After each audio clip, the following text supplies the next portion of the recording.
Hola a todos, buenas noches, bienvenidos a un episodio más de Meducas. Mi nombre es Amanda Uc y les saludo desde México. El día de hoy tenemos un invitado muy especial, su nombre es Amaury y vamos a conversar un tema muy interesante esta noche. ¿Cómo te encuentras, Amaury? Bienvenido.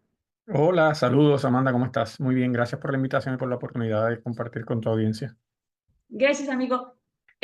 Bueno, pues nos gustaría conocer un poco más sobre quién es Amaury en el aspecto profesional. Pues yo soy Amaury Hernández, soy puertorriqueño, soy paramédico. Vivo en el área de Miami, en Florida, en Estados Unidos, hace ya unos 8 años.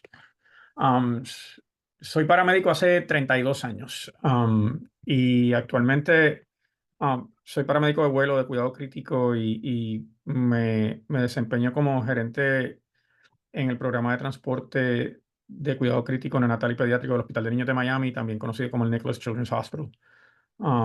Nuestro departamento se le conoce como Life Flight y somos el programa de transporte médico terrestre y aéreo para el hospital. Y pues a eso me dedico profesionalmente. A tiempo completo también soy profesor universitario en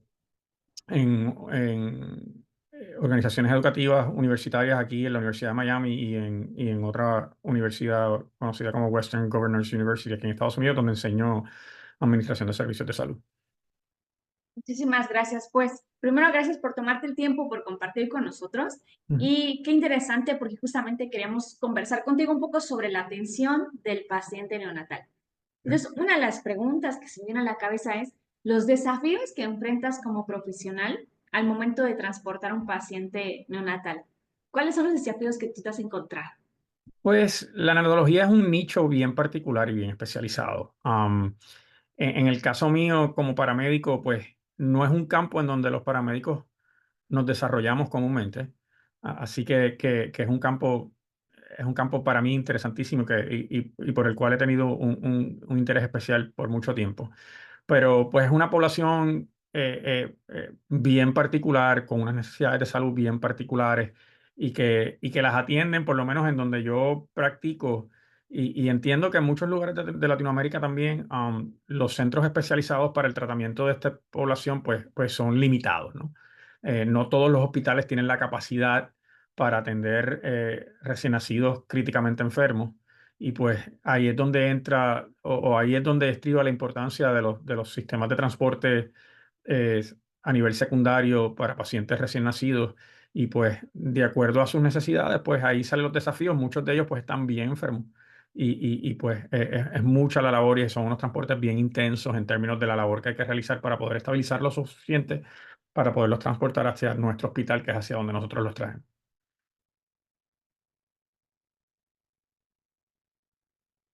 Ok, entiendo. Oye, tomando en cuenta lo que acabas de mencionar, que bien es cierto, tal vez no, tal vez es que no es frecuente que como prehospitalario en los servicios de emergencia te encuentres ni con pediátricos y creo que menos con neonatos. Correcto. Entonces, tal vez un desafío para aquellos, como su servidora, que no ve todos los días un paciente neonato, podría ser el primero, ¿no? Como no es habitual. Sé que me lo formaron, he tomado cursos, pero ya que estás frente a ese pequeño individuo, las cosas cambian. Entonces, imagino que los equipos son importantes para la atención de este paciente neonato. Claro, y usualmente las ambulancias, sean terrestres o aéreas, en donde transportamos a estos pacientes, tienen unos equipos que van más allá de lo que tiene una ambulancia convencional. Así que para poder transportar, y eso pasa en todos lados. Casualmente el otro día estaba participando en un simposio internacional donde estuve compartiendo el rol del paramédico de cuidado crítico en transporte neonatal con un colega británico. Y tiene esa misma dinámica, aunque con sus particularidades por el país, pero como hablaba al principio, ese nicho particular que representa el transporte neonatal en términos educativos, en términos de práctica, en términos de equipo, es todo un mundo diferente al que normalmente estamos acostumbrados los paramédicos o los profesionales de atención prehospitalaria. Como tú muy bien dices, aproximadamente, si buscas cifras, dependiendo cuáles sean tus fuentes, un 10% de lo que atiende un paramédico o un profesional de atención prehospitalaria son pacientes pediátricos. Y dentro de ese 10% es aún mucho menor el porciento de recién nacidos, porque usualmente la atención prehospitalaria de emergencia de un recién nacido es porque tuviste que asistir a un parto fuera del hospital. Pero no es común que ya un bebé nacido que esté en un hospital, pues nosotros como paramédicos tendremos que intervenir en ese transporte secundario de un hospital de menor categoría hacia un hospital de mayor categoría, y ahí es donde vienen los desafíos, ¿no? El saber manejar las condiciones, el saber y tener las capacidades y las competencias para proveer el cuidado que el paciente necesita durante ese transporte secundario, el contar con el equipo adecuado, pues es un nicho muy particular, muy especializado y que requiere de mucha preparación y coordinación. Gracias. Y es que has tocado un tema muy importante, que es justamente el hecho de que el neonato ya está dentro de una institución hospitalaria de cualquier nivel que requiere movilizarse hacia otra institución hospitalaria por alguna u otra razón. Entonces, en ese proceso es muy probable que, de hecho, ya debieron haber hecho intervenciones y tú tienes que darle continuo manejo al paciente, ese soporte para que llegue al otro hospital y bueno, cualquier complicación que el neonato pueda presentar, afrontarla y atenderla. Claro. Y hay que ser conscientes del equipo con el que contamos y también de las habilidades. Pues en este aspecto, por ejemplo, en cuanto a nuestras posibilidades para poder transportarlo, no sé si tú te has encontrado con las prácticas más habituales, las mejores prácticas e incluso los errores que tal vez hemos cometido al momento de iniciar este transporte secundario. Pues las mejores prácticas, nosotros seguimos guías ya generalmente aceptadas y, pues en el caso mío particular, yo pertenezco a un equipo de transporte de un hospital especializado en niños y que lleva operando prácticamente 30 años ya el programa. O sea que para nosotros esto es el día a día. Pero también puedo entender el reto que eso representa para personas que no hacen esto todos los días. Y como tú muy bien mencionaste, la capacidad de poder mantener ese nivel de cuidado que ya el que sea, el que se inició donde el paciente estaba. Pero muchas veces nosotros somos inclusive a un nivel más alto del nivel de cuidado que puede ofrecer ese hospital. Por ejemplo, te voy a dar un ejemplo. Nosotros vamos a veces a hospitales que tienen un área de recién nacidos de cierto nivel, pero no tienen un medicamento especializado como lo puede ser el óxido nítrico inhalado, o no tienen capacidad para ofrecer ventilación de alta frecuencia. O sea, que inclusive en algunos casos nosotros aumentamos el nivel de cuidado que está recibiendo ese bebé porque lo necesita para poderlo transportar de forma segura hacia nuestro hospital. Y como mencioné al principio, esto no es un fenómeno distinto en otros países del mundo. Usualmente los hospitales especializados en niños pues son los menos y los que tienen todos los recursos que a lo mejor un recién nacido críticamente enfermo necesita pues son los menos. Y por eso los equipos de transporte neonatal existen. Um, Ujú. hay lugares y jurisdicciones que están más avanzados que otros y dependiendo cómo esté establecido ese sistema, pues tienen un mayor nivel de cuidado que otros. Pero casualmente me he estado relacionando con colegas de diferentes partes del mundo, en Europa, inclusive en Canadá. Ahora estamos haciendo un esfuerzo con unos colegas en México para un diplomado de transporte de cuidado crítico neonatal y pediátrico porque queremos ayudar en la medida que sea posible a elevar el nivel de cuidado en transporte para esta población en donde podamos ayudar. Claro, y justo ahora me surge otra duda. Y interesante esto, porque justamente la siguiente y la última pregunta era enfocada a la educación. Pero Ujú. antes de irme a eso, me gustaría saber si, bueno, nos queda claro que la comunicación es importante, ¿no? O sea, siempre que vas a ir a responder, a transportar a un paciente, es importante la comunicación con el hospital que nos está solicitando ese transporte y el hospital receptor. ¿Cómo has visto que influye la comunicación entre hospitales e incluso entre tu sistema que responde para mover a este neonato? ¿Es importante este punto, este eslabón de la atención en este Definitivamente. transporte? Definitivamente, y hay mucha comunicación inclusive antes de que nosotros empecemos el proceso. Hay comunicación entre esa facilidad hospitalaria que refiere y nuestra unidad, la que sea que va a recibir el paciente. En el caso de los recién nacidos, nuestras unidades, dependiendo de dónde está saliendo el recién nacido, puede venir directamente a nuestra unidad de cuidado intensivo neonatal, puede venir a nuestra unidad de cuidado intensivo cardiovascular, o inclusive hay recién nacidos que nacen, los dan de alta a los 2 o 3 días, presentan fiebre, van a un hospital, a una sala de emergencia, y de esa sala de emergencia nos llaman para que lo vayamos a buscar a la sala de emergencia y entra por la sala de emergencia de nuestro hospital, no necesariamente por la unidad de cuidado intensivo, pero sigue siendo un recién nacido. Y hay una comunicación, en el caso de nuestro hospital, nosotros tenemos un centro de transferencia que se encarga de coordinar esa comunicación entre los hospitales que desean referir un paciente hacia nuestro hospital, ya sea localmente en el estado de la Florida, en el área de Miami o inclusive internacionalmente. Nosotros recibimos pacientes de Latinoamérica, Centroamérica, el Caribe, de otros estados de los Estados Unidos.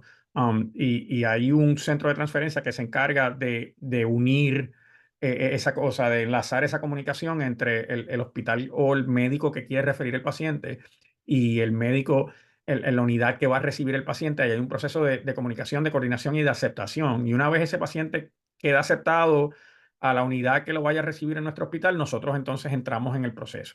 Y nosotros vamos, o sea, también recibimos información de la facilidad que refiere el paciente, hablamos con la unidad de nosotros que lo va a recibir, estamos en constante comunicación con el médico que lo va a admitir en nuestra unidad, y así mantenemos esa comunicación y esa continuación del cuidado se mantiene con esa comunicación constante entre todos los componentes. Muchas gracias. Ok, entonces, en esta parte donde estamos hablando de transporte secundario, un paciente neonatal, influyen muchos aspectos, desde la situación propia o la condición médica del neonato, el hospital receptor que va a recibir a este neonato, y que la comunicación entre ambos hospitales y también entre el sistema que está haciendo este transporte tenga una línea abierta de comunicación y esté bien establecido el orden en el que nos vamos a comunicar con ellos.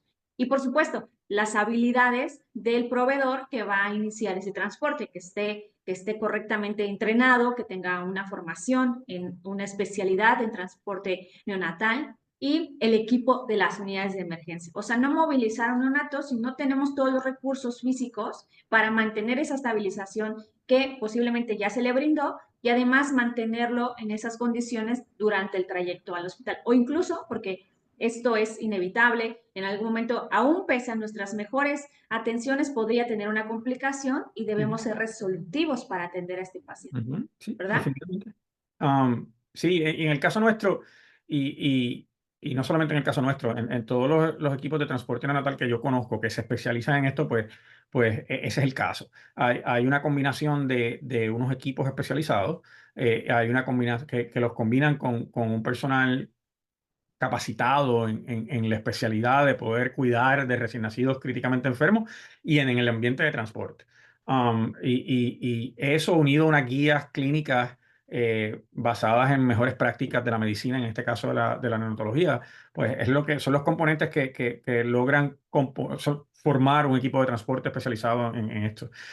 Nosotros, pues, en, nosotros, en nuestro caso, por la reglamentación del estado de la Florida donde practicamos, pues el personal tiene que contar con unos años de experiencia, unas credencializaciones, eh, por, por procesos y requisitos internos organizacionales. También tenemos otro cierto número de requisitos.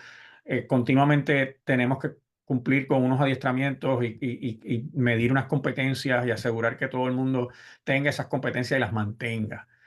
Y desde el punto de vista de equipo, pues sí, tenemos una gama bien amplia de capacidades y equipos que nos permiten estabilizar esos recién nacidos y que, como te dije al principio, podría decir, varía sustancialmente de lo que es una ambulancia convencional.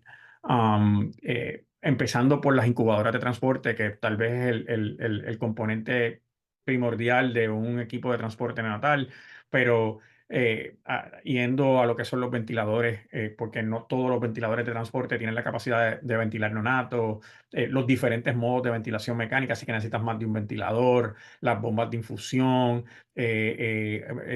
equipo especializado para administrar cierto tipo de medicamentos. En el caso de nosotros tenemos capacidad de enfriar neonatos, lo que llamamos hipotermia terapéutica por ciertas condiciones. Así que o sea, hay una lista larguísima de equipos que no verías que no las ves aquí en los Estados Unidos tampoco es una ambulancia regular. O sea, no vas a ir a una ambulancia que responde a llamadas del 911 y la estacionas al lado de una de las nuestras y haces un inventario de equipo y vas a ver que nosotros tenemos cosas, muchas cosas que ellos no tienen porque no las necesitan. No hacen, o sea, es un perfil de emisión muy distinto. Así que de eso se trata. Por eso es que entonces no somos muchos en términos de la cantidad de programas especializados en transporte neonatal y pediátrico. Pero los que somos especializados en eso, pues contamos con eso porque ese es el nicho que manejamos. Claro. Y ya para cerrar, que seguramente hay personas que están comenzando con el interés de transportar pacientes neonatales o pediátricos. ¿Qué consejo les darías de educación, de formación, de mantenimiento de habilidades, desarrollo de capacidades para poder iniciar en esta especialidad que es el transporte neonatal? Ah. Pues mira, es complicado, porque aún en jurisdicciones como la nuestra, que podamos decir que ya hay unos sistemas bastante organizados, es un reto el poder, tú, especialmente para los paramédicos, el poder educarte en ese campo tan especializado. Yo conozco de bien pocos programas de formación especializados en transporte neonatal. Um, y por eso te menciono ahorita que estoy en un ejercicio con una serie de colegas, porque por lo menos hasta donde nosotros entendamos y conocemos, no hay nada para Latinoamérica y en habla hispana en este campo. Acá en los Estados Unidos tampoco es que haya muchos, hay cursos de resucitación como conocemos, todo el mundo conoce lo que es el PALS o el Pediatric Advanced Life Support. Hay un curso parecido que es para neonatos que se llama NRP, que es el Neonatal Resuscitator Program, pero esos son cursos específicamente para el ejercicio de la resucitación. Hay un mundo mucho más amplio dentro de lo que es el transporte de cuidado crítico neonatal y pediátrico que no se cubren en esos cursos, que uno lo gana en una combinación de educación formal, de experiencia, de educación basada en simulación, en muchos componentes dentro del proceso educativo. Pero mi mejor recomendación es tal vez establecer alianzas con los hospitales de niños especializados. Ellos son expertos en el tratamiento de esta población y mi experiencia me dice, por lo menos en las visitas que he hecho a diferentes países de Latinoamérica, que esos hospitales están deseosos de poder mejorar el cuidado de los bebés que vienen hacia ellos. Y si no tienen un programa de transporte que es propio, o sea, que es del hospital, como en el caso nuestro, no dudo que les gustaría establecer algún tipo de alianza con un sistema prehospitalario ya existente que quiera entonces poder prepararse y mejorar para poder entonces atender esa población adecuadamente. Así que yo creo que en esas jurisdicciones donde no existe actualmente un programa de transporte neonatal funcionando o formal, yo creo que el primer paso sería tratar de establecer algún tipo de alianza o colaboración con esos hospitales de niños, esos hospitales especializados, porque ellos ya conocen la necesidad, ellos son los expertos en el campo y yo creo que serían excelentes recursos para poder encaminar un esfuerzo como ese. Ok, entiendo. Bueno, pues creo que podría verse como una oportunidad Sí, al final, porque al no haber como un programa y es bueno saber lo que están trabajando ahora, esperemos que se consolide y que exista estamos esa en eso. posibilidad. Sí, Estamos en eso, pero de verdad, como te acabo de mencionar, y te voy a dar un ejemplo, si tú tienes un servicio de ambulancia y el hospital de niños de tu región es el hospital de niños que no tiene el servicio y ellos están recibiendo los pacientes, los bebés críticamente enfermos en su unidad de cuidado intensivo neonatal. Yo me imagino que uniendo fuerzas entre los dos, podrían establecer un proyecto en donde ambos sean beneficiados. El hospital de niños recibiendo los bebés en una mejor condición, porque si los transportas mejor cuidado, al final del camino eso redunda en un mejor resultado una vez el paciente llega a la unidad de cuidado intensivo. Y entonces el sistema de ambulancias o el sistema de atención prehospitalaria, que a lo mejor como quiera tenía la responsabilidad de hacerlo, pero no sabía cómo hacerlo muy bien, ni tenía el respaldo de los expertos en la materia, pues haciendo una alianza con ese hospital de niños, a lo mejor eso es lo que le falta para poder entre los dos crear un componente mucho más sólido y organizado que redunde en un mejor servicio para esa población. Y eso es a lo que me refiero. O sea, no hay, no creo que haya una varita mágica, pero a lo mejor eso es para empezar. Si ese es el interés, yo creo que tal vez en un lugar donde no hay un proyecto ya formado, a lo mejor yo creo que eso sería la mejor forma de por lo menos iniciar esa conversación. Claro, sí, pues muchísimas gracias de verdad por compartir tu experiencia. De verdad que seguramente va a surgir muchas dudas, así que si después tienen este programa y lo pueden compartir, con mucho gusto lo pondremos en el link del episodio para que lo vayan conociendo, se empapen. Y bueno, es un compromiso de formarse, como bien lo acabas de decir. Creo que como lo dijiste, yo investigué un poco sobre las estadísticas y en pediátricos es poco probable, pediátricos críticos es menos probable, neonatales es como menos probable y neonatales críticos es como mucho menos probable. Entonces, hay que fortalecer esas habilidades que al final del día, en el momento que menos las esperas, las puedes necesitar. Entonces, buscar la forma de continuar con esta educación como profesionales y tal vez incluso como una especialidad, ¿no? De hacerlo de forma cotidiana, necesitas esas habilidades y esos recursos. Pues muchísimas gracias, Amaury, por compartir tu tiempo y tu conocimiento con nosotros. Gracias, Amanda, por la invitación. Un placer. Bueno, amigos, pues nos vemos en un próximo episodio de Meducas. Que tengan una excelente noche y hasta la próxima.